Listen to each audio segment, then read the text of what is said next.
Meaning of fop. Fop. Fop. Fop. Fop.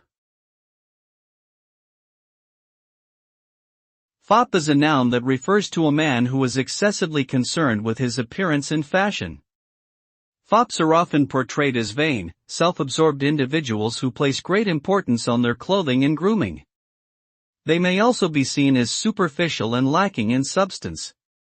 The term originated in the 17th century and was commonly used in literature and theater. Overall, a fop can be seen as a negative character type in literature and popular culture, representing shallowness and vanity.